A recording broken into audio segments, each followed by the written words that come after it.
You thought the chaos was over? Nah, it's even more chaotic. Let's get the show started, y'all.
And good evening. Welcome everyone to another installment of this podcast we call Chaotic Sports.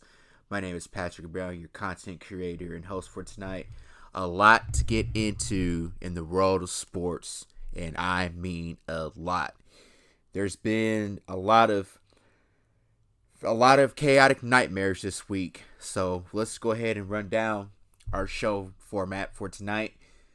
The Buffalo Bills win a statement game in Baltimore, and what was a little sloppy at the end, but I think I understand why it was the way that it was.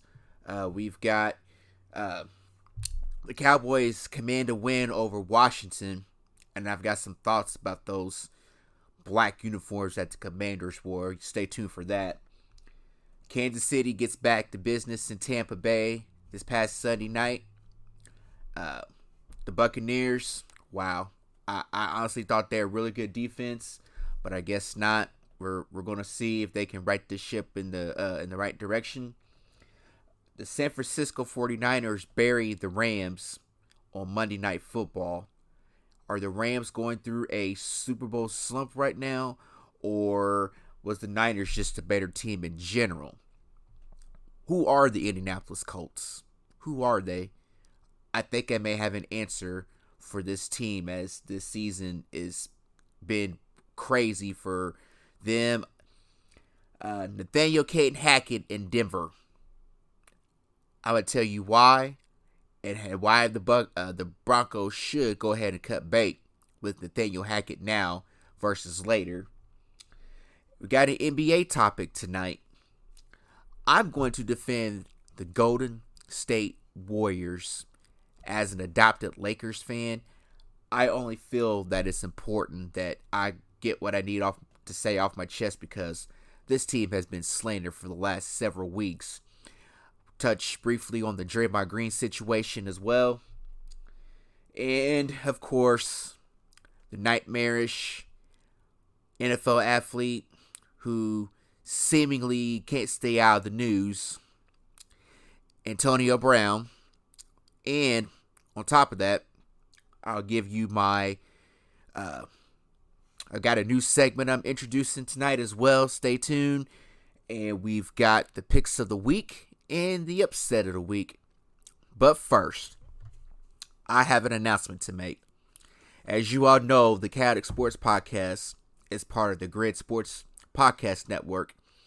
Make sure you're subscribed and tapped in on YouTube and on your podcasting platform where you can find my show along with our other great content creators on the GRYD as well. I have merchandise that is available for you to purchase. Swing over to the GRYD webpage and you'll see the Khaotik collection with my podcast logo on it. We've got t-shirts, hoodies. If you like to cook, there's aprons. There's a catalog for podcast fans, and with my logo on it, I greatly appreciate your support in advance and purchasing the merchandise. It means a lot to me. So you get a free moment. Swing over to the GRYD and hook yourself up with some merch, and make sure that you screenshot and post it on your social media accounts so I can see it, and I'll give you some love back for showing love for me. Now that we've got that out the way, let's get into some sports, shall we? Alrighty. First segment of the night. Baltimore basically lost the lead to the Buffalo Bills in the second half. What is it about this Baltimore Ravens team that builds leads but they can't close games when they need to? I know that there's a lot of talk surrounding the decision to go for it inside the 1 yard line with a few minutes remaining, and it gave Buffalo enough time to drive down the field for a game-winning field goal. Now, in that particular situation, I would have took the field goal, in all honesty.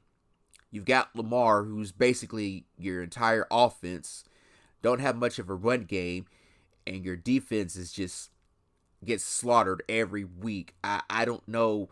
This is not the Baltimore Ravens I'm used to seeing, but man, for Buffalo to have a bounce back game after letting one get away in Miami the week before showed me a lot about the character of this team. They too are still missing some players on the defensive side of the ball.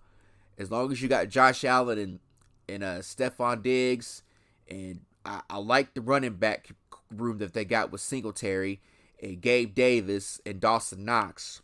But man, Baltimore, y'all, Ray Lewis and Ed Reed and Terrell Suggs, they have to be disappointed in this Ravens team, because this is not the culture that they built and what the Ravens are known for. But at the end of the day, Buffalo got a statement win on the road in some messy conditions. I think it was raining, if I'm not mistaken. I had the Baltimore Ravens winning last week with a Justin Tucker walk-off, but it's the NFL, y'all. Every week presents more chaos to break down. Josh Allen, ladies and gentlemen, is one of the best young quarterbacks that we have right now. Top two. You can say Mahomes is number one, Josh Allen is number two. I'm not going to argue with you on that, because both guys are clearly separating themselves from the other quarterbacks in the AFC. Buffalo I believe that when you win games like that in the trenches, it sets you up for postseason success. And they're going to need those kind of gritty games in order to get to the Super Bowl, if that's the destination they're trying to go. I love what Sean McDermott's done in the tenure that he's been there, and Josh Allen has gotten better every year since he's been the starting quarterback for the Buffalo Bills. Stephon Diggs, one of the top 3 receivers in football. You know how I feel about Stephon. Buffalo's defense, the addition of Von Miller has been an impact for them, even though they're without Micah Hyde, who ended up on IR with a neck injury. Tre'Davious White still out rehabbing his torn ACL from the season before. This Buffalo Bills team is staying the course right now, and they're going to have to win those games and then some, because as the season gets into late October, early November, into the month of December, these kind of games are statement and character games for them in general. As far as Baltimore, Lamar's the only offense they got, ladies and gentlemen. They don't have much of a run game. They barely got a receiving core, and their secondary, man, it's horrible. I really don't know what to say because this is not a Baltimore Ravens, organization team that I'm used to seeing, just get carved up like that. Shout out to Bryson Carver from the Carving Up podcast using the lingo of carving up the Ravens defense because that's what teams have been able to do. That's the weakest link in Baltimore right now is their secondary. They can't get to the quarterback because you got to get to the quarterback in order to put your back end in position to get in position to make plays, and that hasn't been able to fulfill itself at the moment. At this rate that Lamar Jackson is playing, the price is only going up, ladies and gentlemen. The Baltimore Ravens are going to find out that today's prices are not yesterday's prices, and for whatever reason, that $50 million they should have paid him is going to turn into $60 million, if not $65 million. Now, I'm just saying that's just a rough ballpark estimate as far as the way that the TV deal is set up and the everything else that's in place. The salary cap only goes up every year, and Baltimore's eventually going to have to spend money to build a team around Lamar. Now, they gave Joe Flacco that big contract a few years ago and they never got back to the Super Bowl. But they have to go all in on Lamar Jackson. Make it fully guaranteed. Can you tell me right now what quarterback in the draft in next year's draft is NFL ready? I have my doubts on some of the players. I'm not much of a guy who studies college football that much, but I love watching it. But the quarterback play is hit and miss in the NCAA. You got your skill positional players like your running backs, your wide receivers, and the defensive side of the ball, because that's mainly what teams are looking for in the drafts. May have a offensive lineman here and there, but for me, I don't see any prospects in the next year's draft that kind of make me say wow, because you could win the Heisman and all that, but when you get to the NFL, none of that's going to matter as far as I'm concerned. But we know what Lamar is about. The Ravens are just shooting themselves in the foot every game that he plays sensational, and then your defense can't hold a lead or get stops like they're supposed to. It's very discouraging. And in that division, in the AFC North, we already know that is like a UFC division. If those who watch UFC and combat sports, the AFC North is brutal, and you've got to have a quarterback that can go toe-to-toe with his contemporaries in that division, along with the AFC. So for me, Baltimore, y'all got your adjustments start on the defensive side of the ball. That's where it needs to start. Whatever you need to do, it needs to be accomplished. I hope Lamar can get his money next spring, because if the franchise tag is going to be a little over $50 million, and he plays on that franchise tag, and something happens, it lowers his value. But I applaud Lamar for betting on himself and proving the Ravens wrong at this point. I'm all for players getting their money while they can. Like I said last week, the Tua situation is a stark reminder for all organizations on how you treat your players, regardless of what position they are, because there's players in this league who we love and adore, and those are the ones who need to be getting paid, but we're paying middle-tier players the money that we could be paying star players. You see what I'm saying? You see the narrative and parallel I'm going with here? Lamar Jackson won the unanimous MVP in 2019. He won a playoff game in 2020. He got hurt last year. The Ravens ended up missing the playoffs because they didn't win a single game after Lamar Jackson went down. That's how valuable he is to this team. If you want to go out and sign a middle tier quarterback to hold the right to ship, go for it. But your team goes as Lamar goes. Plain and simple. Lamar Jackson is the Baltimore Ravens offense because there's not much of a defense.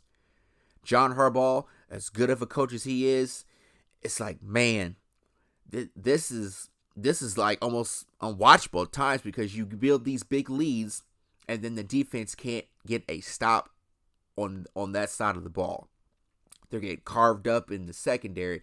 They're getting gashed in the run. It's like, wow. Lamar can only do so much, but your defense has got to help him out. Help this team out in general. Justin Tucker, one of the best kickers in football, would have made that kick last week if you just put the ball in his hands or put it on his foot. You're playing for overtime. And if you can get a stop against Buffalo, a crucial stop, you win that game. Seriously. But the Ravens, Lamar Jackson is your only hope. And if you can only hope and pray that he doesn't get hurt. Because if he gets hurt, we're going to see what we've seen the last year or so. But since going back to last year, he gets hurt, the Ravens fall apart. They crumble. It's history cannot repeat itself, Baltimore. So do right by your quarterback. Buffalo, great job last week. Hopefully you can build off last week and go into tomorrow with your game against Pittsburgh and show out. Moving on to my Dallas Cowboys, who commanded a win over Washington last week. It was the first time that the Cowboys had hosted the Washington Commanders, formerly known as the Washington Football Team. And I was shocked. I was literally shocked that Carson Wentz was not sacked multiple times last week. They only allowed 2 sacks, if I'm not mistaken. So, Washington understood the assignment of slowing down the Dallas Cowboys pass rush. But it doesn't take away the fact that Carson Wentz is still your quarterback. Think about that. He loves throwing to Trayvon Diggs. That's his favorite receiver. Anytime Carson Wentz has been matched up against Dallas, regardless if he was in Philly and now with Washington, Trayvon Diggs finds the ball.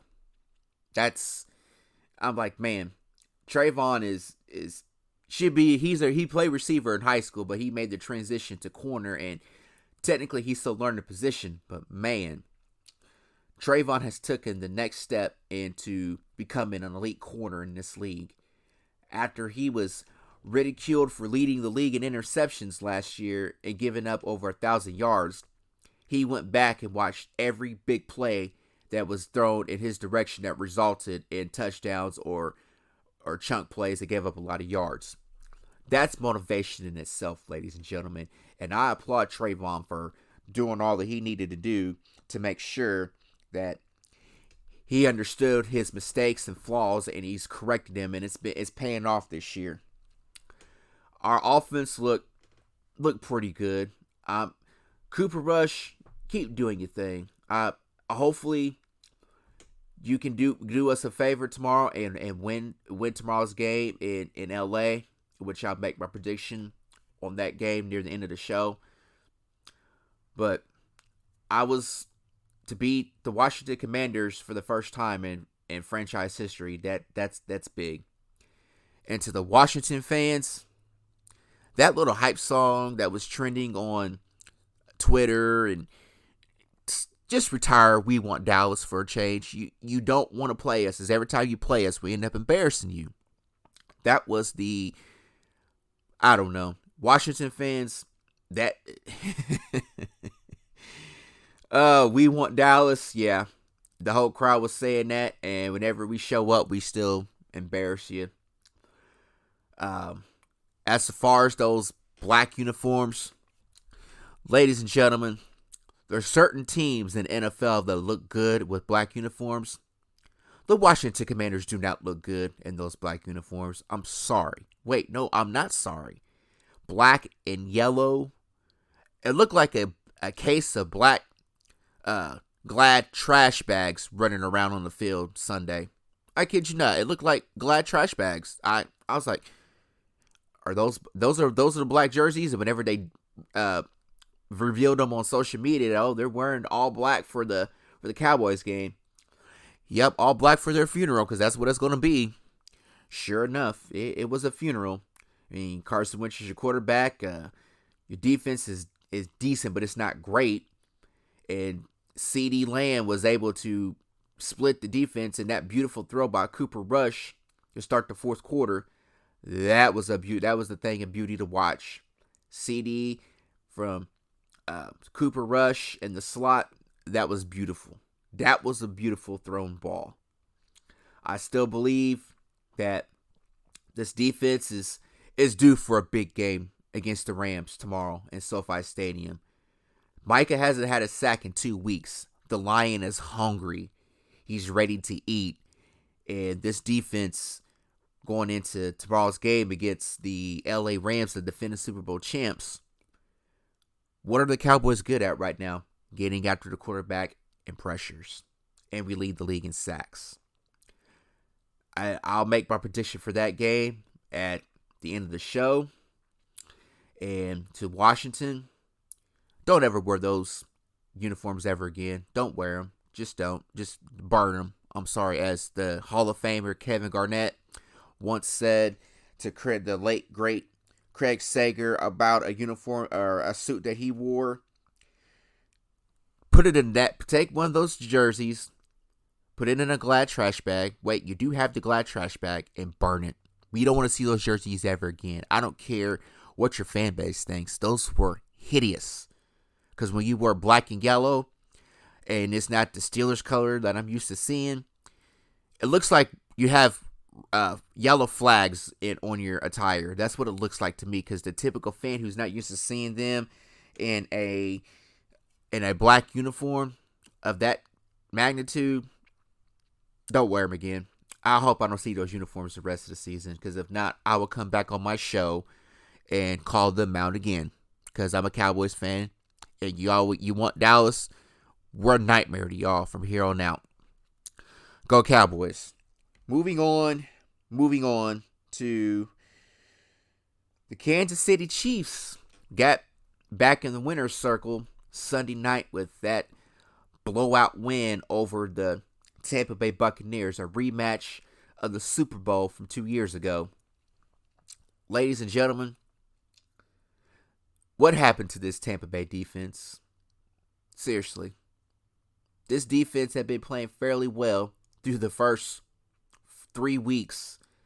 And then they let Kansas City come in and run them off the field.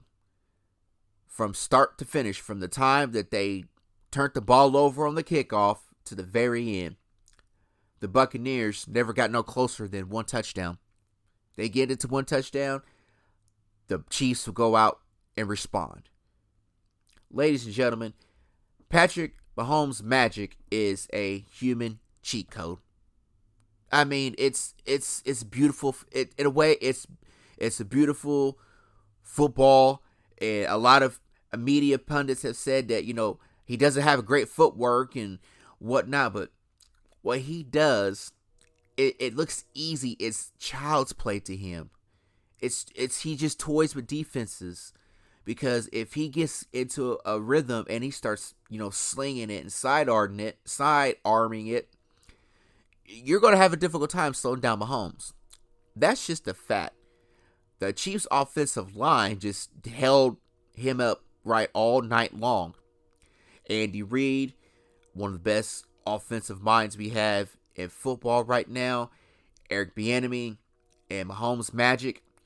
Ladies and gentlemen, nothing else needs to be said about this AFC West. I've seen enough of this division, and the Chiefs are clearly the favorites again to once win this division, because what we considered a division that was going to be filled with fireworks has been duds. Kansas City is at the top. They're the cream of the crop, and the other team is just holding them up right now. If truth be told, the LA Chargers may be the second best team in that division, even with the injuries that they have right now. They may just be the second best team, in spite of Brandon Staley, who sometimes gets head over heels and forgets how to call plays. I'll discuss Nathaniel Hackett here in a little bit, along with Josh McDaniels, the head coach for the Raiders, in my picks of the week. But man, Tom Brady had to literally throw this Tampa Bay offense back into the game. If it wasn't for Mike Evans, the Buccaneers would have probably been scoreless, if truth be told, because Leonard Fournette's running the football, but there's just some games where Tom Brady looks every bit 45 years old. That's not a knock on him, but this offensive line, I thought Dallas's offensive line was going to be bad once Tyron Smith went out. But man, this Buccaneers offensive line just, it's bad. I won't say it's bad as in Cincinnati bad, but that Chiefs front was just in Brady's face all night long. Even though he threw, for over 300 yards and, three touchdown passes, I think. Those were all empty calorie stats. And as great as he is, it just takes away that the defense just got gashed. They couldn't stop the run. They couldn't stop the pass. And Mahomes was just having his way with that Buccaneers defense. And I know that when Kansas City had to go back and watch film leading into this game, they probably went back and watched every snap that they messed up on the offensive line against Tampa Bay. That was motivation in itself. Not only that, beating themselves in the Colts game the week prior before the Sunday night matchup with the Buccaneers. They redeemed themselves. They got back to their winning ways. We know who the Chiefs are. We know what they're about. And nothing else needs to be said about Chiefs Kingdom. Moving on. We've got two NFC teams who clearly do not like one another. They're division rivals. The San Francisco 49ers embarrassed the LA Rams on Monday Night Football this past week. I'm starting to buy stock in San Francisco. I like the skill position players that they have. Deebo Samuel's one of the most explosive, dynamic playmakers I've seen in a while. You've got a great offensive line. You've got, Brandon Ayuk. Kyle Shanahan puts on a masterclass against the Rams. That makes, I believe, 7 out of the last 8 games he's played against Sean McVay and won. The only loss was in the NFC Championship game this past winter in SoFi Stadium. Ladies and gentlemen, the 49ers defense is probably the best defense in football right now. I'm not even going to lie. I can't get around it. Nick Bosa, stud. D Ford, pretty good defensive tackle. Fred Warner, one of the best linebackers at his position. And the secondary, which everyone thought was going to be the weakest link, it's actually a little bit better. Because the Rams, in all honesty, Matthew Stafford's starting to look like Matthew Stafford from Detroit. You can take a quarterback out of Detroit, but you can't take the Detroit out of the quarterback. He was looking for Cooper Kupp all night long. It's Cooper Kupp or bust. Because Allen Robinson, that signing looks pretty bad right now because he's yet to have an impact game. As soon as they traded Robert Woods and signed Allen Robinson, I immediately said that's a bad trade for the Rams because you don't have a 1B receiver in Robert Woods that can take some of the pressure off of Cooper Kupp. Everybody's saying they should sign Odell Beckham Jr. I don't know. I honestly don't know what OBJ is going to do. What I do believe is this Rams offensive line is bad, and they can be defeated, and it's been proven. Just keep number 99, Aaron Donald, from wreaking havoc in your backfield, and throw in the direction of Jalen Ramsey, because Jalen Ramsey had so many missed tackles Monday night along with that team. That little play that they drew up for Deebo, in which he took it to the house, wow. I haven't seen that many missed tackles since my Cowboys and the Bears in 2019, in which my Cowboys gave up well over 90 tackles that were missed. That was a pretty bad showing by the Rams.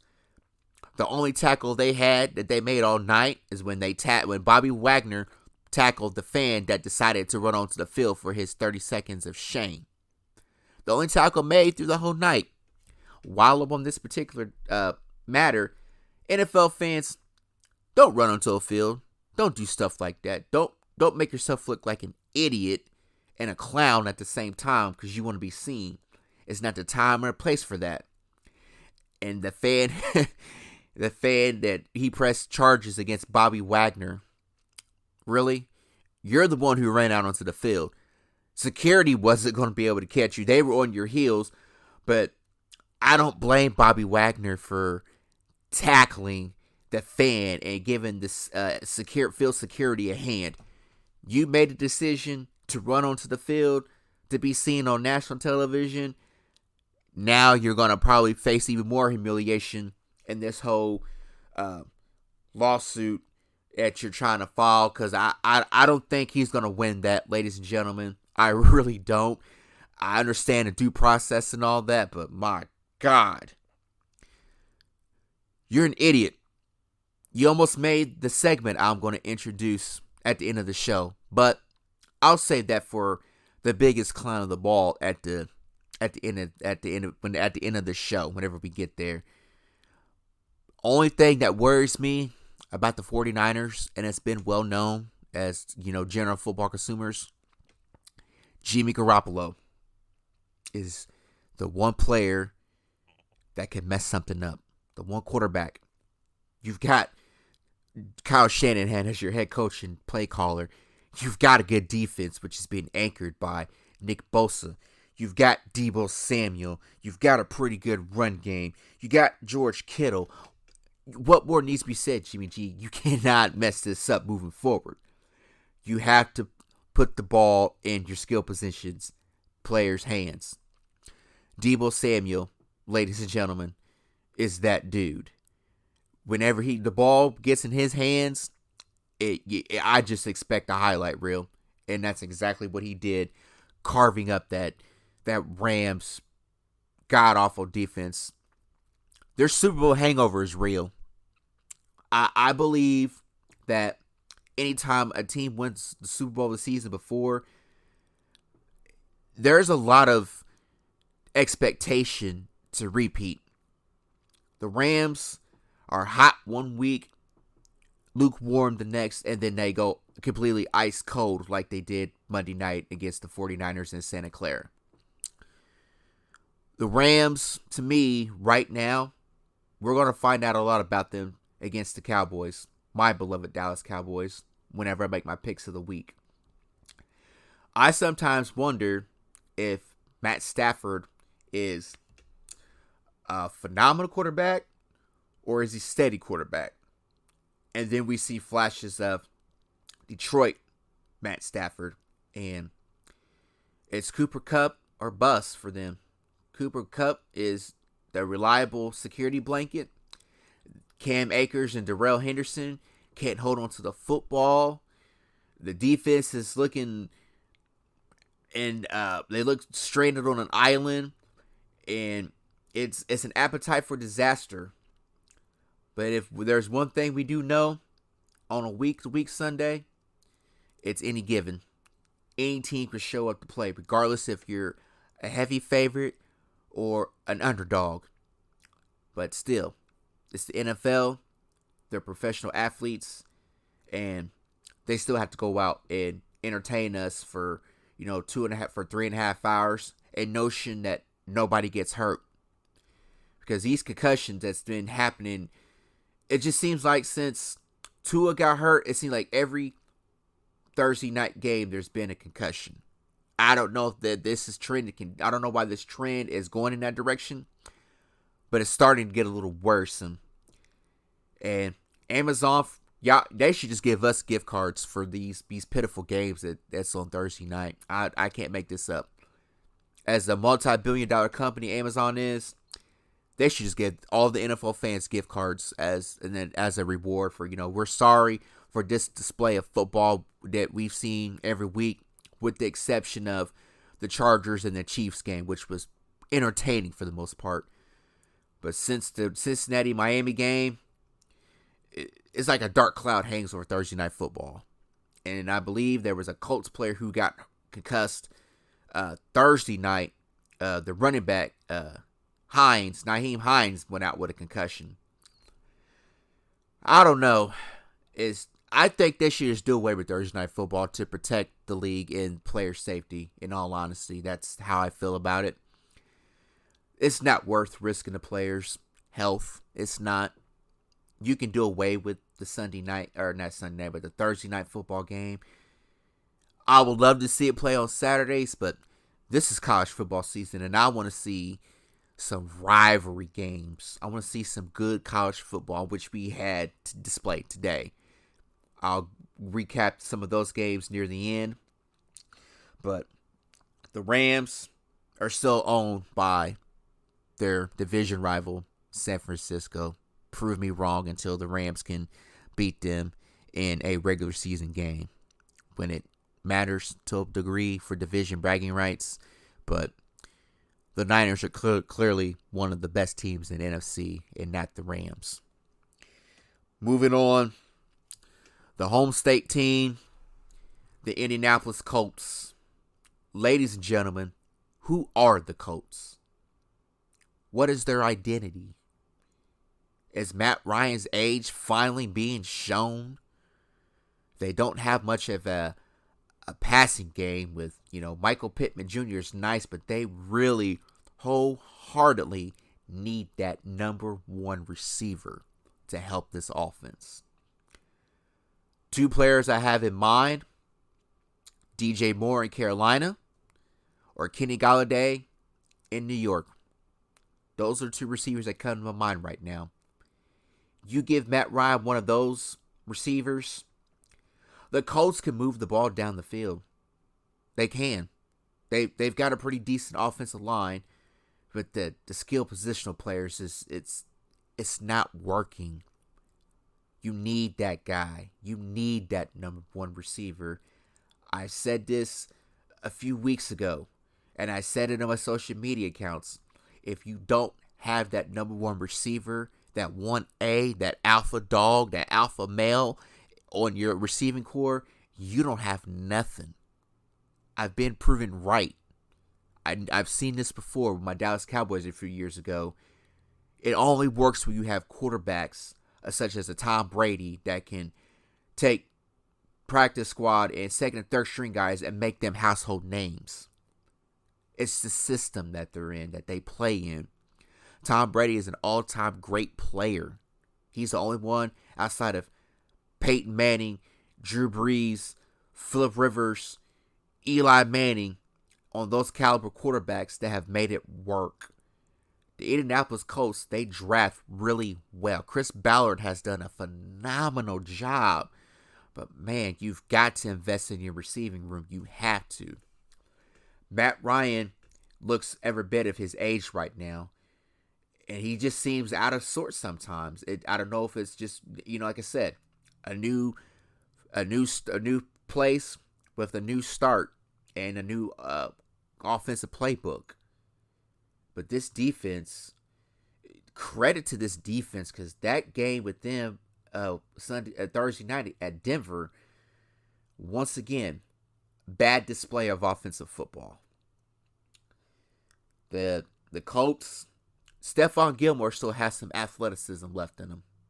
And I'll explain that in the next segment with the Denver Broncos. The Colts, I want to cut bait with y'all to this extent. Can you win a big game against a superior AFC opponent right now?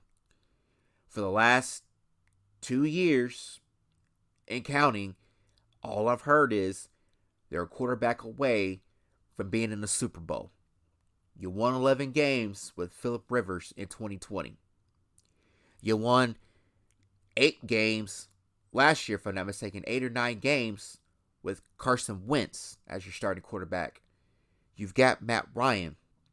You're in a division that you could clearly win, but I'm starting to doubt that right now because Jacksonville is clearly the best team in that division as we speak. Tennessee, a long distance second. The Colts, and then the Texans. Jacksonville was going to be vastly improved with the hire of Doug Peterson as their head coach. Trevor Lawrence is looking pretty good right now in his second year. They've got a pretty good defense. They've got a good offensive skill players that the running back and the wide receiver. The Jacksonville Jaguars are a playoff caliber team right now. And I believe they can win that division.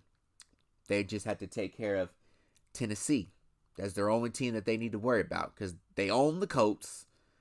They'll likely beat the Texans, and then they'll get one win against the Titans. It'll either be at home or in Tennessee, whichever comes first.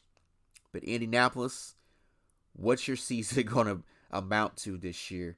That one tie is going to come back and bite you in the rear one way or another when we get to this playoff push in the next 6 to 8 weeks. You've got to turn it around rather quick, but I'm starting to doubt that you can. But how bad do you want it? Everything that you do is up to this team. Frank Reich is technically on that hot seat this year. He likely should have been fired last year because of the Carson Wentz experiment exploding. But Jim Irsay and Chris Ballard gave Frank Reich the benefit of the doubt after he came out and admitted that, yeah, I screwed that up. I thought I could fix Carson Wentz and couldn't. Ideal situation, ideal roster. If Shaq Leonard, I'm still trying to get used to him calling him Shaquille Leonard. That's the make or break for your team right now. DeForest Buckner's a pretty good interior defensive player. Really good. Stephon Gilmore still has some years left in the tank. You've got a team, but it's just the offense right now is the biggest question mark for me. Can your defense be able to keep you in games and win big games down the stretch? That's what I need to see from the Indianapolis Colts moving forward. You've got 10 days off to get some rest before your next game. And hopefully, you could probably try to get it in the right direction. But if I have to come back on my show next week and discuss the Indianapolis Colts, I'll probably go ahead and sell my stock. That's not being rude. That's not being hypocritical of the Indianapolis Colts as a team. The eye test tells me everything that I need to know. Moving on to Nathaniel, Hackett, in Denver. Now, before I come after this or tackle this chaos head first, no pun intended, the Denver Broncos on offense look like a mule. Can someone explain to me how a team with Russell Wilson, Jerry Jeudy, Courtland Sutton, KJ Hamler, Melvin Gordon cannot hold on to the football to save his life? They just lost their other running back, Javonte Williams, to torn ACL. A guy who can hold on to the ball and run. The Denver Broncos offense is unbearable to watch. I can't make this up. You can go back and watch from week 1 to now. And I said, after their loss to Seattle, week 1, Nathaniel Hackett, the offensive coordinator, and Russell Wilson are not on the same page as one another. Nathaniel looks like he's head over heels and can't figure it out. Here's why. Having Aaron Rodgers as the quarterback of the Green Bay Packers and being the offensive coordinator was a luxury. Aaron can hide most of those mistakes by Nathaniel Hackett just to make sure that they are in a rhythm Aaron Rodgers' head and made it look like Nathaniel Hackett was a genius. When the Broncos made the hire, I was skeptical. When Russell Wilson arrived, I gave him the benefit of the doubt. I'm starting to question that right now because if it wasn't for the Denver Broncos defense, the Broncos would be getting blown out every week, ladies and gentlemen. They'd be winless right now if you didn't have the defense to keep you in games with the lack of preparedness from the head coach in this offense. The Broncos would be atrocious right now. They're still atrocious offensively. How can you have a Russell Wilson-led team and still be in the middle of the pack? Or near the bottom, I should say. The offense is a mule. It's a small animal. Not big. It's way smaller than the horse. My great-grandparents had quite a few. And I tell you what, they move slow. They move at their own pace. That's what this Denver offense looks like. They're the Denver Mules on offense, but a high-powered, potent Denver Broncos defense. It's embarrassing. Nathaniel Hackett, he is not cut out to be a head coach. And while I'm on this particular topic, big shout out to Barry Grant Jr., co-founder and the host of the All Even podcast, had a segment last week on his show in which the USA Today did a poll. The minority coaches that don't get head coaching positions in the NFL. I want to say this. It's proven right that minority coaches are not head coaches. But if you look the part and dress the part, you get the job. You can come in with your analytics. You can come in with all this big terminology and all these big old catchphrases that's going to blew it away in the interview that the GM and all of them like, oh, that's our guy. He's using analytics and I like all this stuff and he looks the part, y'all. We'll be in touch.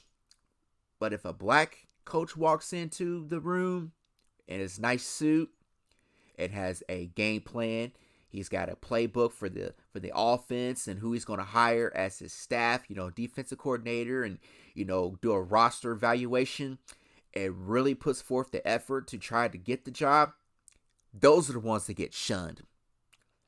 And the Rooney Rule is a blessing and a curse. Because all it is, you're telling a vast majority of these older Caucasian owners and GMs that they had to interview one minority for a head coaching job. And what disappoints me is that coordinators like Nathaniel Hackett, Josh McDaniels, Cliff Kingsbury, those guys can get fired tomorrow and then next year they'll be a head coach of another team. There are qualified minority coaches that can lead a team to success. They had Vance Joseph for a few years. What was Denver's biggest problem then? Quarterback play. They fired him. They hired another coach who was a defensive-minded coach. What was the biggest issue last year with Denver? Quarterback play. But he's gone. Now you have Nathaniel Hackett as your head coach. What's been the biggest problem so far through 5 weeks of the NFL season? Quarterback play, and he doesn't know what the heck he's doing. It's almost like he's somewhere. He's in a time warp. He's like everything's moving around him so fast that he doesn't know which way is up. He looks like he's stuck in the Twilight Zone. Or as I like to call it, Into the Thick of It, which is a reference to the Backyardigans. If you've ever watched the show with your kids, that's how I feel about Nathaniel Hackett right now. He's into the thick of it, and he doesn't know where he's going. He can't see where he's going. You just keep going around in circles. So, The only thing that's going to save this Denver team is to cut bait with Nathaniel Hackett. John Elway, 2-time Super Bowl champion, Hall of Famer. He's a quarterback. And he has yet to find a head coach to succeed since Gary Kubiak retired and left. Peyton Manning retired and Gary Kubiak left. You've got the quarterback in Russ, but man, Russ, I mean, what's going on, man? This looks bad. This is really bad, and I didn't think I would say this about Russell Wilson. I'm stuck between a rock and a hard place, because as great as a human being as he is, the play on the field is unbearable to watch. I can't make this up. You've seen it. We've all seen it. Now the media's trying to throw in, they'll put Sierra, his wife, and the family into the mix of this. Do yourself a favor, media. Keep family and kids out of this. That has nothing to do with this play on the football field right now. It doesn't.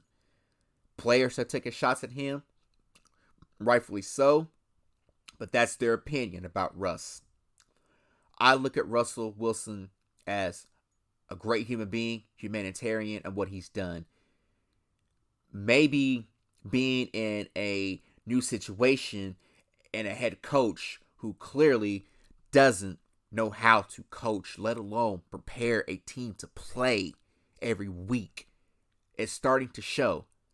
Again, Nathaniel Hackett, Josh McDaniels can get fired tomorrow and have jobs as head coaches or coordinators with another team next year. While the minority coaches who have had success in this league, such as Anthony Lynn, Jim Caldwell, there's only a handful of coaches, and those are the first two to come to my mind that were minority coaches and had success in the NFL. Lovie Smith was in Chicago for pretty much a decade until he got fired. And what was the problem with Lovie Smith in Chicago? Quarterback. The Bears didn't invest in the offense like they did the defense. The Bears are known for defense. Lovie Smith, a defensive-minded coach, a top 10 defense for years. But the quarterback play robbed him of where they wanted to go, and which was try to get back to the Super Bowl. Ladies and gentlemen, there's some things you can't make up.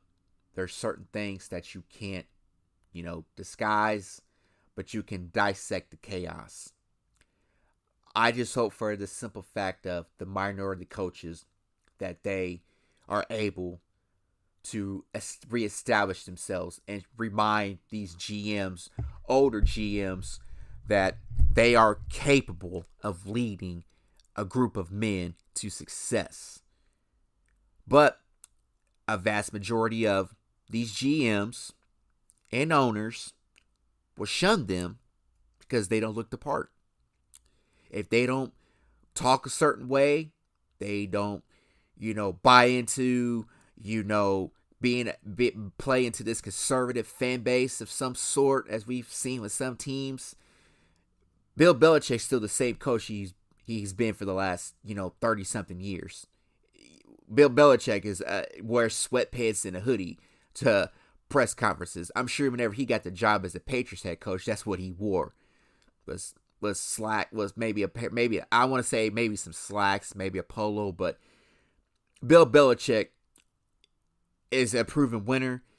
But the coaches that's come out of his staff have been duds. Matt Patricia, Joe Judge, Josh McDaniels, not once but twice. Mark Davis, you made the wrong hire with Josh McDaniels. John Elway, you made the wrong hire with Nathaniel Hackett. Should have hired Eric Bieniemy from Kansas City, and you should have possibly interviewed Anthony Lynn or Jim Caldwell. So give your fan base hope that you have the right coach that can prepare a team to win every week. When you see your fans leaving the stands before overtime begins, they've seen enough. That sends a message to your organization. that they are not pleased nor satisfied with this display of football. I don't blame them, and they've got to get this right, but it's just a matter of if and when they can, because the season will get away from them here for long. Now that we've heard about Russell Wilson's injuries, it's like, man, if it ain't one blow, it's another for this team. And I think Russ is going to play through it because he's a competitor. Because if they sit him for the rest of the season for the shoulder and the knee, who's their backup quarterback? I mean, literally, who is their backup quarterback? Do they have somebody right now that can come in and command the huddle and the team to, put drives together, put consistency together on the field? Melvin Gordon, stop fumbling the ball. That would help. If you played running back in football, what's the first rule that your coach tells you to how to hold the football? High and tight. You hold the football high and tight. That's what I tell my nephew. He loves watching Ezekiel Elliott play. And when he was younger, I bought him a football. I won't say he was young, but he was about maybe 2. I started, going through some drills with him because he liked watching Zeke. I said, now whenever Zeke holds the ball, it's high and tight, close to the rib cage, close to your chest where the defenders cannot knock it out of your hand. If that ball is not properly secured, you're going to lose it. And my nephew understands that a lot better than some professional running backs. And he's only 5 years old. He'll be 6 in a couple months. Training starts at home. Training starts in the off season. You go through those drills, repetition. You go through the reps. You go through all that. Your coaches, they tell you this from off-season workouts to training camp. If you start fumbling during the game, we have a problem. And that's something that can't be ignored is Melvin Gordon's play. He's terrible right now. He's just as bad as everybody else on that offensive side of the ball. 2 wrongs don't make a right. But Nathaniel Hackett, he should be feared for his job right now. And to hear his press conferences are corny. Seriously. Russ, that was the saddest Broncos country let's ride that I heard. I'm sure the fans are tired of hearing that, but my God, that just doesn't sound like a boatload of confidence in a team. They invested a lot of money into Russ. And for the sake of Russ, you've got to figure this out. You and Nathaniel Hackett have got to get on the same page. Your offensive coordinator has to get on the same page. There has to be an open line of communication. What more needs to be said to get this team going in a straight, narrow direction without taking detours and driving over potholes? And it's a mess because the defense is the engine in this car right now. It ain't the offense. The offense is more like the trunk that's just taking up space, basically. You got the Bronco underneath the hood, and you got the mule in the back. Moving on to a new segment that I will introduce here shortly. We have an NBA topic tonight. As you all know, I am a adopted Los Angeles Lakers fan. I was baptized and enshrined with the Showtime Lakers in the 80s, with me born in 86, so I got to see the final twilight years of Magic Johnson and Kareem and big game James Worthy, who's my all-time favorite Laker outside of the late Kobe, Bean Bryant, the Black Mamba, rest in power, Kobe and Gigi. The Golden State Warriors, ladies and gentlemen, the media has slandered this team for weeks now. I am going to defend the Golden State Warriors in that regard because the media, for whatever reason, has found all kinds of things to use against them. ESPN recently did a poll, their top players in the league and the playoff teams going into the 2022-2023 season. For starters, they had Steph Curry, the defending Finals MVP and 4-time champion, as the 5th best player in the league. I have issue with that because, number one, Steph should be ranked higher than the 3 players before him. Jokic is number 2, and I want to say Luka was 3, and I can't remember, but I know Steph was 5th because it was Giannis 1 and Steph was 5th. Ladies and gentlemen, Steph Curry should have been in the top 2. Dub Nation was furious. They have every right to be furious, and I'm on their side in this particular situation. It was almost like, did they go back in time and, Prime Magic was coming out to reclaim his throne? Michael Jordan coming out of retirement and suiting up to come play for the Hornets. Bill Russell, Wilt Chamberlain, Kobe.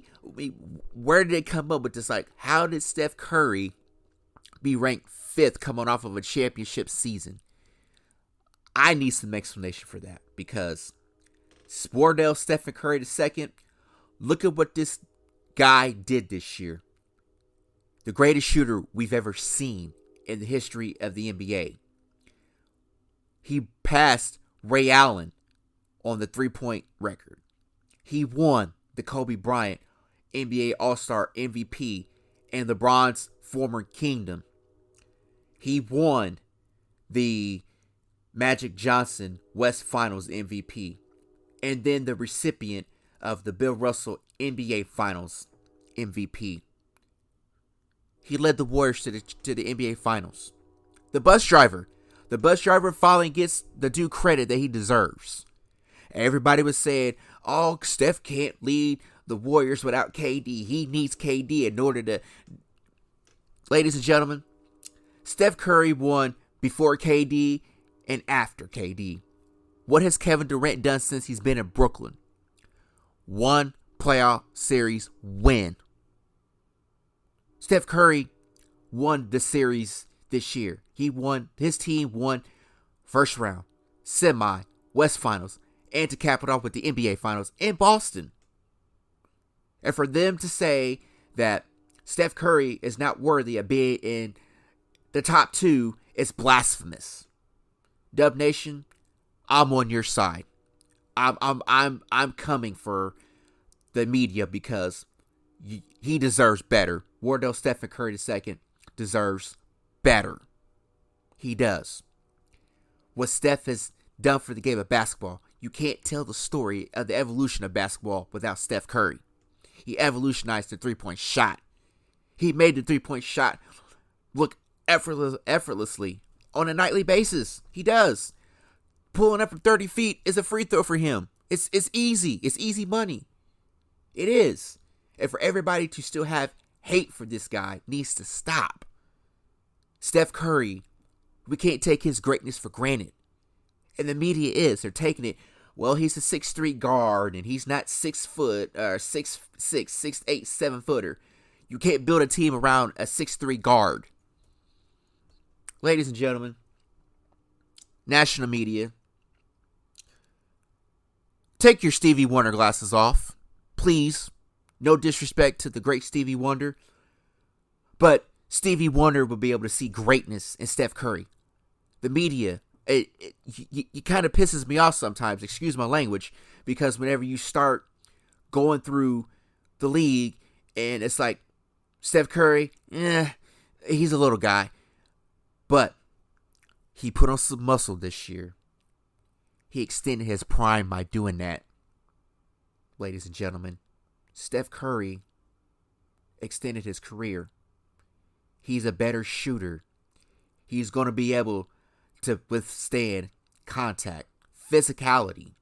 Something that we kind of deemed him for the first part of his career because he had the ankle injuries and the knee injuries and he couldn't stay on the court. This version of Steph Curry, sign me up because Steph is the man. He should be the number 1 player. No disrespect to Giannis, 'cause I love Giannis. If you want to put Giannis number one, I have zero problem with that. But to rank Steph Curry 5th best player in the league, miss me with that. You should be ashamed of yourself. National media, you should. You have Jokic number 2, back-to-back MVP. He's been to a Western Conference Finals, but he got swept by the guy that just won the championship. Think about that. A gentleman's sweep. And this guy's ranked 5th? Come on now. Come on, man. Come on, media. Y'all. I tell you what. As far as the organization is concerned, as long as they're winning, their ownership has no problem paying the luxury tax. The team they're a 4-time defending champ. They won 4 championships in 6 seasons. They went to 5 straight, if I'm not mistaken, before losing in 2019. They lost in 2016 to the Cavaliers and 2019 to the Raptors, in which the series fell apart once Kevin Durant tore his Achilles. Klay Thompson tore his ACL in that Game 6, which was well on his way to having a monster game. Game 6 Klay before that injury. The team didn't even make the playoffs in 2020. Everybody thought this dynasty was over. I didn't say it was over. I said the Golden State Warriors are going through a transition right now. At that particular time, they were going through a transition. Kevin Durant's departure, COVID-19 happens, injuries happen. But when that team got healthy in the Western Conference, it was scary hours. Klay Thompson starting to look like himself again. And for the first time in the last 3 seasons, he doesn't have to worry about a rehab on any part of his body. He's got fresh legs. Draymond Green, on the other hand, ladies and gentlemen, I know what I'm about to say is not going to be real attractive or not pretty for the most part. What he done to Jordan Poole, I don't condone. The organization said they don't condone. And he stepped down for a couple days to, reevaluate himself and take some time away for the team, which I applaud him for. Who in the heck in that organization let that get leaked to TMZ? Who let that video get leaked? And I'm going to say this because I only feel that it's right. You remember we found out in the Last Dance documentary about the Chicago Bulls that the great Michael Jordan punched Steve Kerr in practice because Phil Jackson was calling ticky-tack fouls, and Mike got mad and socked Steve Kerr, and Phil Jackson sent him home. And later on, he got in touch with Steve Kerr and apologized and pretty much said he felt like the smallest man in the room and he felt really bad about it, and they moved on. The overall message that Michael Jordan was trying to send to his teammates: when we get into these matchups, these playoff series matchups with the Knicks, the Pacers, the Miami Heat, they're gonna come for us. I want you to be mentally tough. That's the message Michael Jordan was sending. His way of leading rubbed teammates the wrong way, and they all admitted he was a real jerk about it. But at the end of the day, Mike wanted to win. He was the best player in the world. He was expected to win championships. Not saying Draymond Green is Michael Jordan by any stretch of the imagination, but I have a message I want to send to Dub Nation in that regard, and the Warriors as a whole. When you have to play the 3 teams I'm about to mention, who some would say are coming for Golden State. Number 1, the Los Angeles Clippers. Number 2, the Denver Nuggets. And number 3, the Memphis Grizzlies. Those are the 3 teams that are going to come after y'all throughout the regular season. You have to be mentally tough, because when the going gets tough and you have to fight in the trenches, You're going to remember these practices and these little brawls because it's what's going to make you a better team moving forward. Now, like I said, I don't condone what Draymond did. This is a big season in general for the Golden State Warriors because Jordan Poole's due up for a new contract, Andrew Wiggins, and I think another player I can't think of off the top of my head, but shout out to Bryson Carver, who is a diehard Golden State Warriors fan. Check his show out on the GRYD, YouTube, and your podcast platforms. I say this. The Golden State Warriors draft really well. I believe they're going to be better this year than they were last year. A healthy Klay Thompson.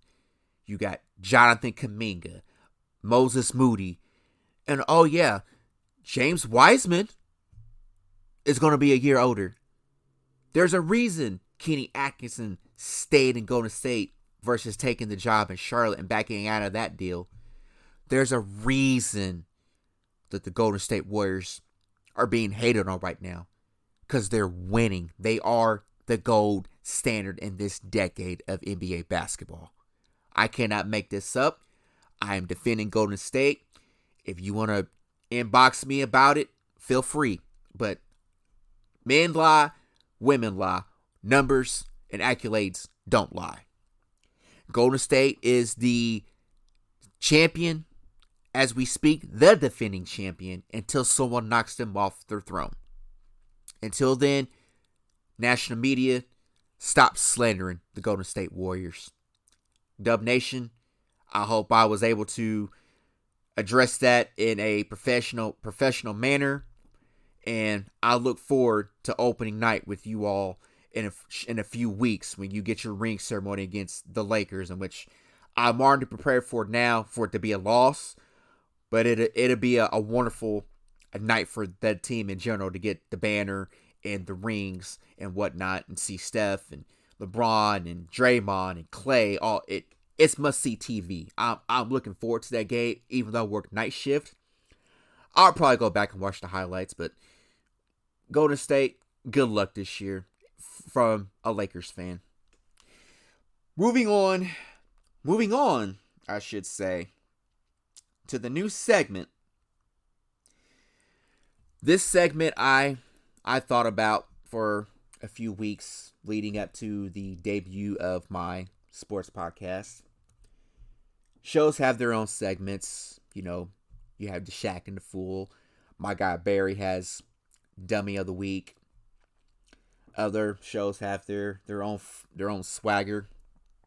But the segment I'm going to introduce, I'm going to let the great Michael J.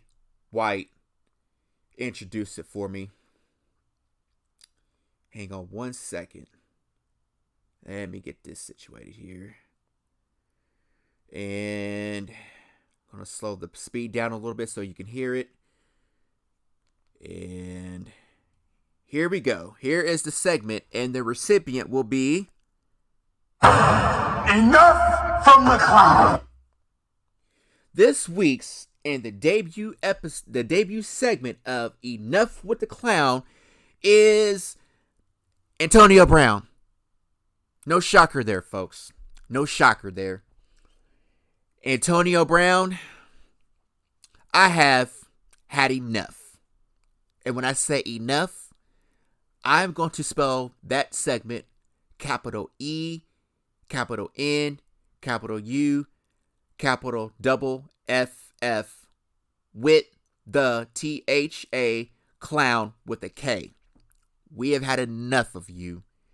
The sports media has had enough of you. If you have not seen the viral video that has surfaced of him in Dubai in a hotel resort swimming pool,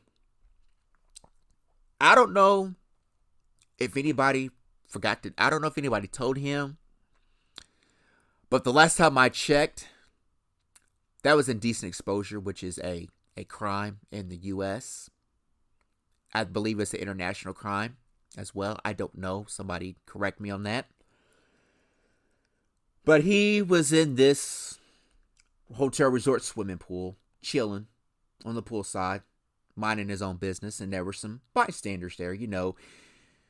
A family, wife, kids, husband, enjoying the scenery, enjoying the day at the hotel pool, just nice chill vibes, nothing real special.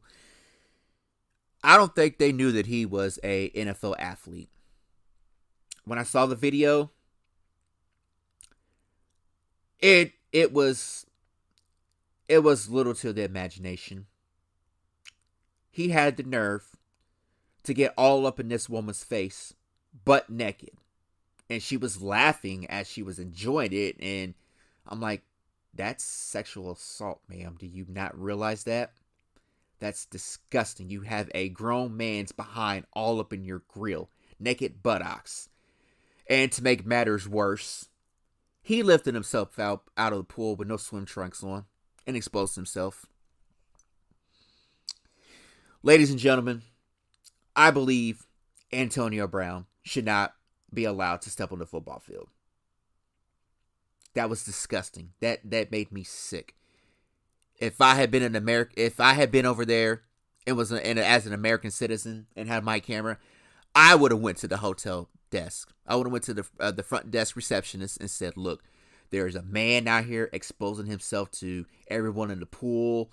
It's not cool. I have kids. It's kind of difficult to explain to your child what a grown man wasn't doing, exposing himself like that." And he's smiling from ear to ear, laughing like, "Oh, business is booming here. You want to see? You dummy, you clown." Nobody wants to see that. Not while I'm on vacation with my kids and my woman. I don't want to see all that. I don't have to explain that to my niece and nephew. I really don't. And I'm sure those kids, well, that'll be an everlasting memory. Like, "Oh, we saw a man expose himself. We hadn't seen that before. And he was a clown and on top of it." Antonio Brown needs some serious help. That's been well documented. This dude has went completely off the rails the last several years. And the lowest of lows, on top of the nightmarish week and enough with the clown, he photoshopped himself hugging Tom Brady's wife, Giselle, after they won the Super Bowl 2 years ago. Fellas, that is the lowest of lows.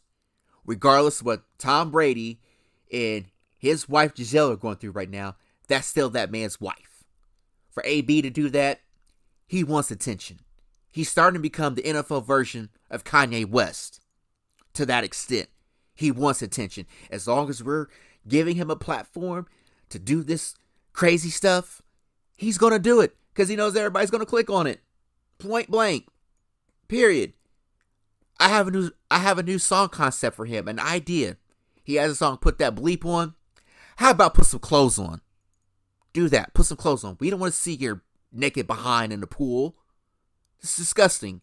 Save that for the privacy of your own home where nobody's around you. Somebody in his inner circle condones this behavior. And when I hear people say, "Oh, quit tearing a black man down," no, that's your problem. Whenever you correct him, you're giving him honest truth.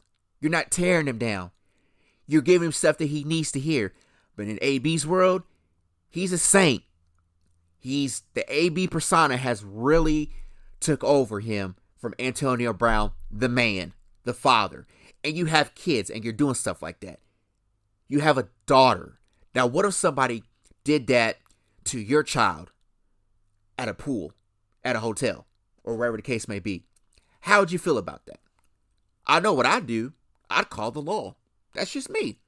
I don't care. If you've got kids and you see that kind of behavior, I'm going to go to call the local authorities. I'm sorry, because that's just indecent exposure to the highest level. That's a felony charge in the United States, if I'm not mistaken. Indecent exposure. But man, he wants to be best friends with Kanye West, and I think he holds a position in the Donda Sports ordeal. I didn't know that. I didn't know he was the president of Donda Sports. That's Kanye West's sport company and all this other stuff. And those two are match made in genius hell right now because the things that Kanye's done the last few years and Antonio Brown, they found one another for a reason. And they're too much alike. And I as a black man cannot condone neither one of them's behavior right now. I can't. I just can't. We all know Kanye West is a lyrical genius, one of the best producers, artists of our generation at this point. But his statements, his interviews, and it's almost like we're starting to see the real Kanye West, just like we're starting to see the real Antonio Brown. How in the world did Mike Tomlin tolerate this for a decade when he was in Pittsburgh? How do they tolerate all that? How? He's burnt the bridge in New England with Robert Kraft and Bill Belichick. He called Mike Mayock a racial epithet before they moved to Vegas. He was all over social media talking about, oh, I'm free, yes, I'm free. Free from what? You're not free from sanity, because you still have it. You're just your sanity is messed up right now. Something's not right in your head, AB. You need some help. You need some serious help. And anybody who's in that inner circle of his, they should really look at this and say, bro, you need to chill out. But nobody's not going to do it because he's got a cult following on social media. Everybody loves AB. Oh, let AB do AB. He ain't hurt nobody. That's just who he is. That's the problem. That is who he is. And as long as you keep condoning it, he's going to continue to act like that. As long as people on social media are giving him the energy that he needs and is desired, because he's like a kid.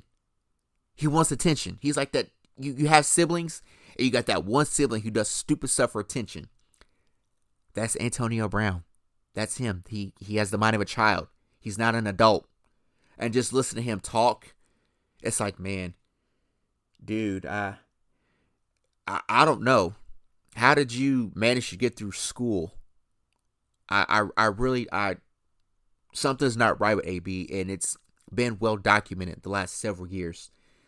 This is the same AB that went on LeBron's shop show on HBO Max and took shots at Shannon Sharp in LeBron's face. And everybody knows how the relationship that LeBron James and Shannon Sharp have. Shannon Sharp is the biggest LeBron James fan that I've seen in a while, far as former athletes and celebrities go. And I can only imagine what was going on in LeBron's mind when he took shots at Unc Shay Shay, as we refer to him on social media, Unc Shay Shay.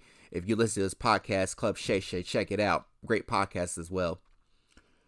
But AB, enough with that. Enough with the clown. Enough with it. I'm sick of it. All of us are sick. Don't step foot on the field. NFL teams, don't sign him. Don't put yourself in that position, because you'll regret that moving forward. Alrighty, now time for my favorite part of the show. NFL Picks of the Week. Let's go ahead and get this party started. Let's cue our music here. And we're going to go for, hopefully, my picks this week are better than they were last week. Because I was terrible last week. I went 2-7 in my picks, the games that I picked. My only wins were the Cowboys and the 49ers. My other picks, terrible. Let's go ahead and get our music cued here. And let's see here. Let me get my playlist pulled up. And we have, here we go. Let's go. Let's get the music going here for the Week 5 Picks of the Week. Starting with my Thursday night game, I was terrible. I had Denver winning 24-13 over Indianapolis. They lost 12-9 in overtime to the Colts. I'm off to a bad start. I'm 1-1. My first pick I've got is between the Buffalo Bills hosting the Pittsburgh Steelers. Buffalo comes home after a statement win against Baltimore. The Pittsburgh Steelers are reeling right now. They're going in circles. Kenny Pickett will make his first ever NFL start in Buffalo tomorrow afternoon. I don't believe this this Pittsburgh defense will hold up whatsoever. I think Josh Allen is going to have a field day. Stephon Diggs is going to have a big game. Gabe Davis is going to have a big game.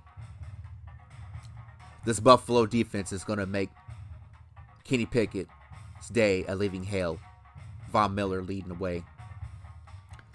With that being said, I'm taking Buffalo 31, Pittsburgh 17, as the Steelers continue to try to find a winning formula until TJ Watt comes back in a couple weeks. Next game.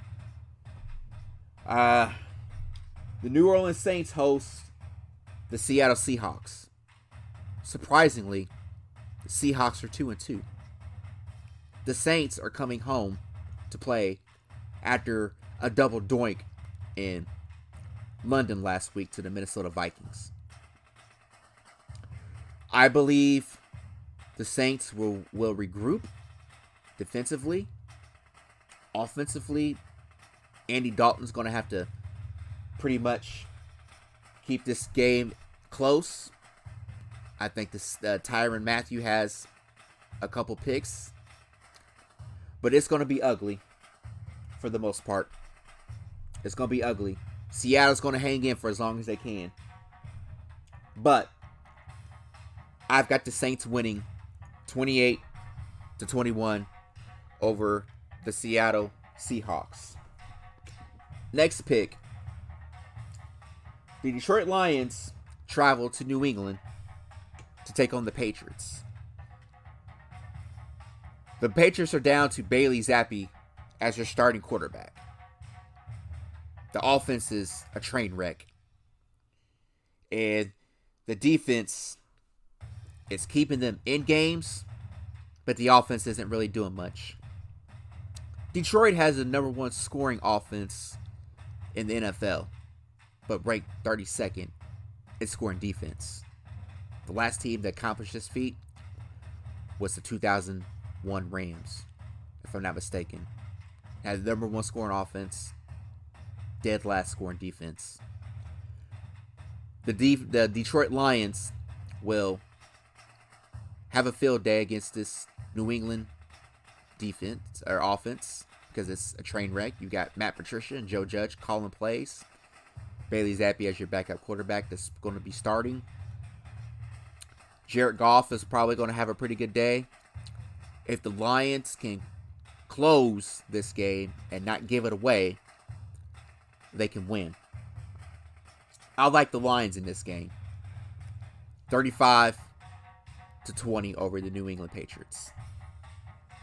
My next game is going to be a get-right game for the Tampa Bay Buccaneers hosting the Atlanta Falcons.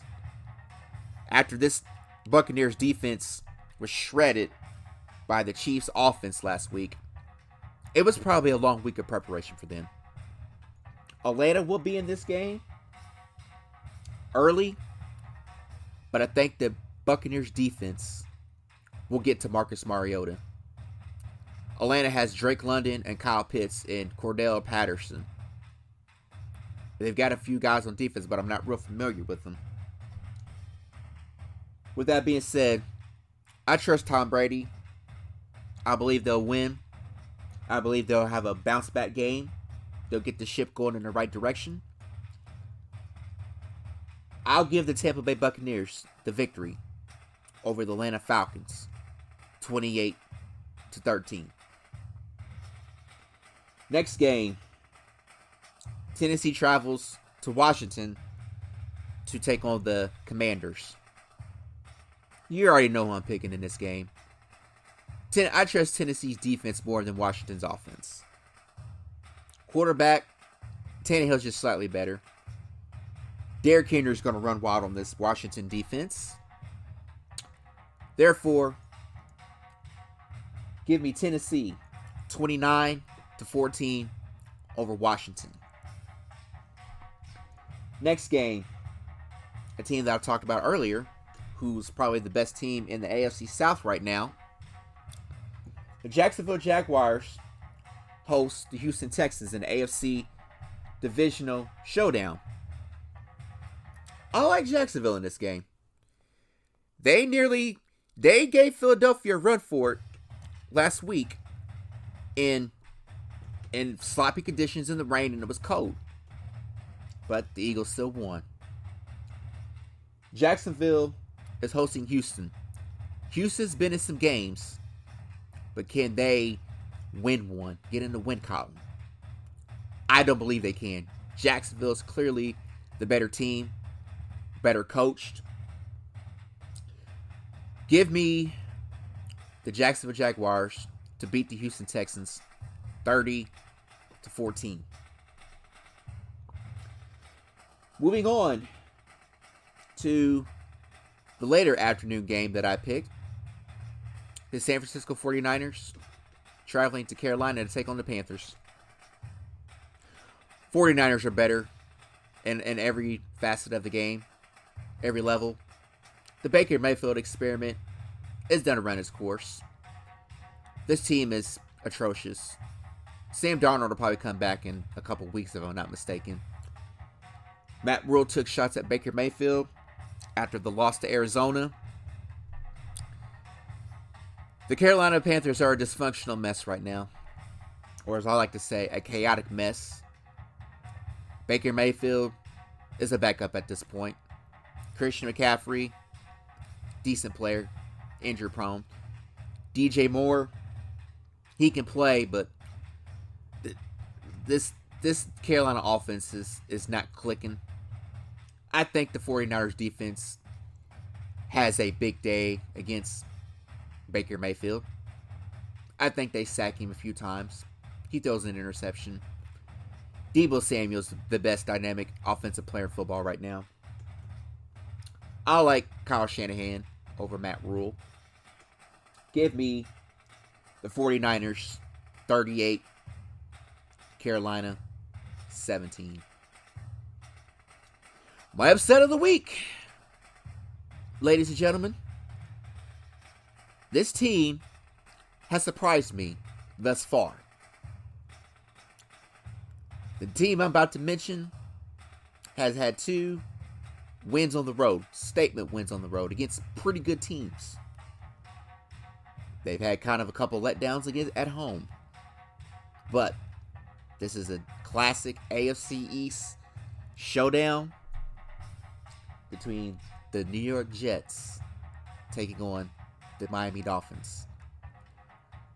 I believe the Jets take flight this week against a team in Miami that's dealing with controversy with the whole Tua situation and the ramifications of what's going to come out of that. Teddy Bridgewater's probably starting, or likely starting. Sauce Gardner versus Tyreek Hill is going to be fun to watch. Sauce Gardner is as good as advertised. If the New York Jets can fly early and often against this Dolphins team, they have a chance. I believe they'll be up for this game. I believe that they will win. I am taking the New York Jets to upset the Miami Dolphins 29-13, in which they would get a big division win at home against a pretty good Miami Dolphins team right now. So shout out to Alfred Pritchard Jr. from the Rocket Fuel Jets podcast and John Rivera from Fan Perspective podcast, who are Jets fans. I'm picking the Jets this week. I hope they can deliver. I hope they can take flight. And Zach Wilson plays a pretty clean game. Now to my beloved Dallas Cowboys, who are out west to play the defending Super Bowl champion LA Rams. This is a major stick game for us. It's a road game, West Coast time. The Cowboys defense has been playing fairly well, not giving up a whole lot of points. Offense has been steady. Cooper Rush has kept the ship above water. Shout out to Cooper Rush for leading the charge at the moment. The Cowboys should be prepared to play tomorrow. The two areas that I'm going to be watching, the Rams offensive line versus the Cowboys defensive line, our front.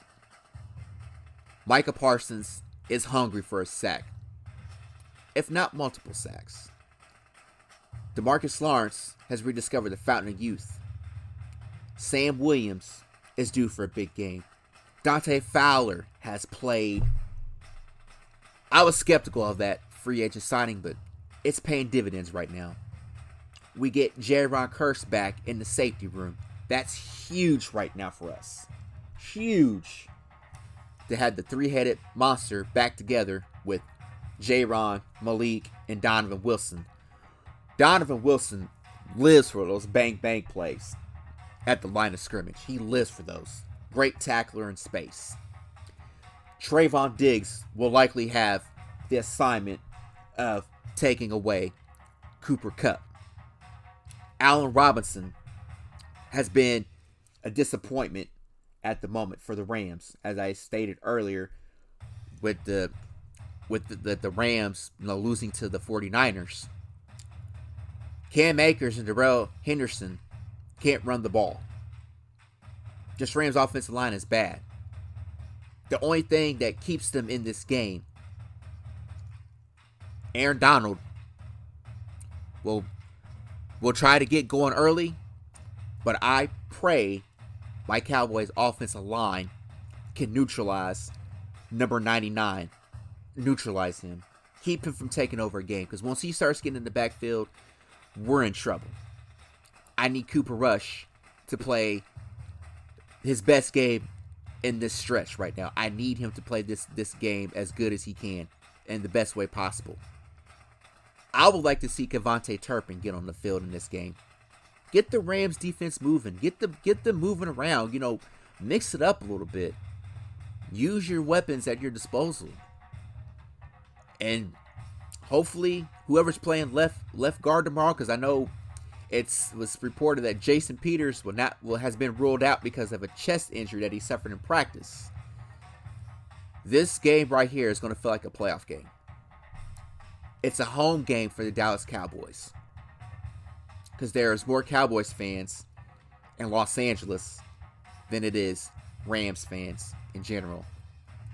The Rams fan base is in St. Louis, their former home.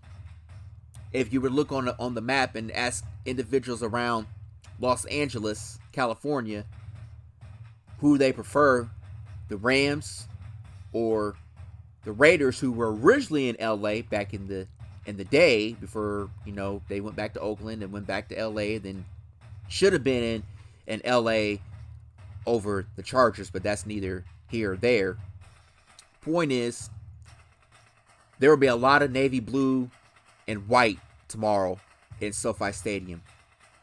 We will be wearing our navy blue jerseys with silver pants. My Dallas Cowboys, this is a playoff game for us. Tomorrow's a measuring stick game.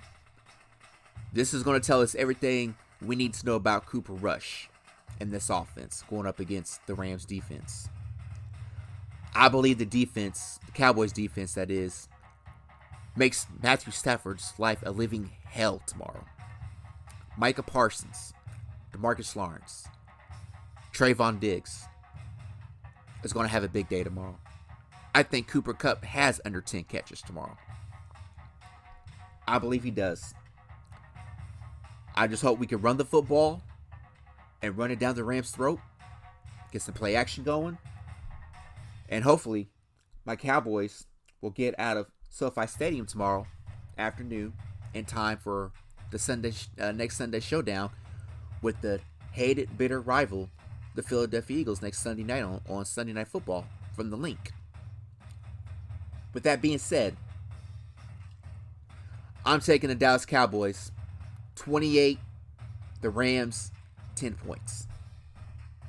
I think that's all the Rams are going to be able to put up because the Dallas defense is hungry. We're very good at getting after the quarterback, and we lead the league in sacks. J.R. Kerr is an undervalued player right now, and for him to be back in time for this game, you couldn't ask for a better situation for him to come back. Hopefully, we get this win.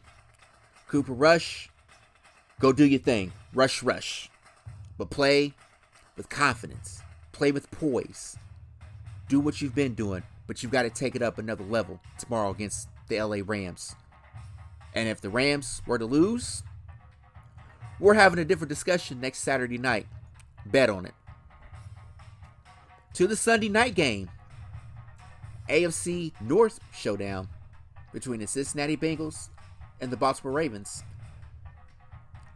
This game is going to be very high scoring. We know what Jamar Chase is about. He can carve up any secondary, with the exception of the Cowboys secondary. T. Higgins, Tyler Boyd, Joe Mixon, and oh yeah, they got this kid by the name of Joe Burrow, Joey Cool, Joey B. The Ravens will stay in this game because of one Lamar Jackson. He will probably lead the team in rushing yards. He'll throw for 2 touchdowns and run for 1, if not 2. The Cincinnati Bengals defense is better than the Baltimore Ravens by a long shot. With that being said, I'm taking the Cincinnati Bengals on the road tomorrow in Baltimore, 38-31. Moving on to the Monday night game between another divisional matchup. We have the Kansas City Chiefs hosting the Las Vegas Raiders. I am taking the Chiefs. I'm not going to bet against Mahomes and Andy Reid. Can't do it. The Raiders, they're head over heels right now. They really don't have much of a defense. They got Max Crosby. They got this corner that's kind of had a couple plays here and there. Devontae Adams and Derek Carr are hit and miss. Arrowhead Stadium is the loudest stadium in football. It is loud. It's Monday Night Football. I'm taking Andy Reid over Josh McDaniels. Those fans are awesome. If you've ever watched a Chiefs game, and you can just tell the energy in that stadium is through the roof. Chiefs Kingdom is a home advantage for the home team and a very home disadvantage for visiting teams. I believe Kansas City is going to drop 42 on the Raiders tomorrow. 42-21 on Monday Night Football. Week 6, Thursday Night Football. A display of bad football will be on next Thursday night, for Week 6 kickoff between the Chicago Bears and the Washington Commanders from Soldier Field. I'm taking the Bears for one simple reason. Justin Fields is more mobile than Carson Wentz. I think the Bears will win that game. To all the Bears fans out there, I'm picking y'all for the Thursday night game next week. Give me 21-7 over the Washington Commanders in what will be a bad display of football from both sides from the start, but then the Bears will get going defensively with an Eddie Jackson interception for a touchdown or a Roquan Smith fumble for a touchdown. Alrighty. Let's go ahead and wrap this show up for the night. I want to thank everybody for listening. I want to thank everybody for subscribing to the GRYD Sports Podcast Network. If you haven't, what are you waiting for? Step into the GRYD. If you want to be different, step into the GRYD. join us, join the movement, catch the wave. Shout out to all the podcast brothers on the grid. Barry Grant Jr., Ryan Flowers from Clutch Sports Talk, Bryson Carver, Cowboys Can Fan, Alfred Purcell Jr., Mike Guido, and our chief and editor, kind of the man behind the scenes that does a very phenomenal job with the blogs, our guy Mello. Go check his blogs out on the webpage as well, from on a week-to-week basis, ranging from college football, basketball, NFL. Check him out. Support his blogs as well. And make sure you swing over to the GRYD webpage and get your Chaotic collection, along with the other podcast content creators as well. We appreciate your support. We greatly appreciate for you subscribing to the channel. And please subscribe on your podcast platforms, because, ladies and gentlemen, you can't say I didn't tell you ahead of time.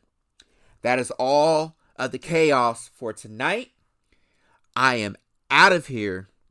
Until next week, stay safe. Make sure your mental health, spiritual, physical, and your intimate health is in a safe space. We are in the real season of the NFL. Week 5, this is when the real season starts. College football has been very entertaining. We've had some blowouts. We've had a few upsets. It's beautiful. MLB postseason is underway. And I'm hoping, oh wow, my St. Louis Cardinals are eliminated after a 2-0 series sweep by the Philadelphia Phillies. It's an end of an era for Albert Pujols and Yadi Molina. What a great season we had, St. Louis. Albert came back home, cracked into the 700 club. Yadi, I'm going to miss Yadi and Albert. I really am.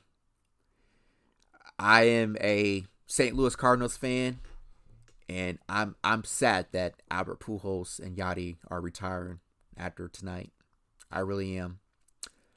We were blessed and fortunate enough to have those two as cornerstone pieces of the franchise. 2 World Series champions with those two. It was a season to remember, and we go into, spring training, into the off season. It's a new era now. We ushered out that era with Yadi, Albert, and Adam Wainwright. Thank you, gentlemen, for all that you've done for the city of St. Louis, the Cardinals fan base, the best baseball fans in the world in St. Louis. I don't know much more I can say about Albert, future first ballot Hall of Famer, along with Yadi. Now I'm just stuck between what team to root for in the postseason now that my Cardinals eliminated. I'll have a general consensus of who that may be after tonight. Make sure you follow my social media accounts, Instagram at Chaotic Sports, and on Twitter at Chaotic P. You should see the podcast logos in the profile pictures. But with that being said, that is all the chaos we have for tonight. I thank you for joining me, and I'll see you next week. I am going to leave this show with this little outro for you. Hope you enjoy it, and I'll see you all next week. Until then, have a safe week. Enjoy the rest of your weekend. God bless. Love always. The one and only Chaotic P, signing off.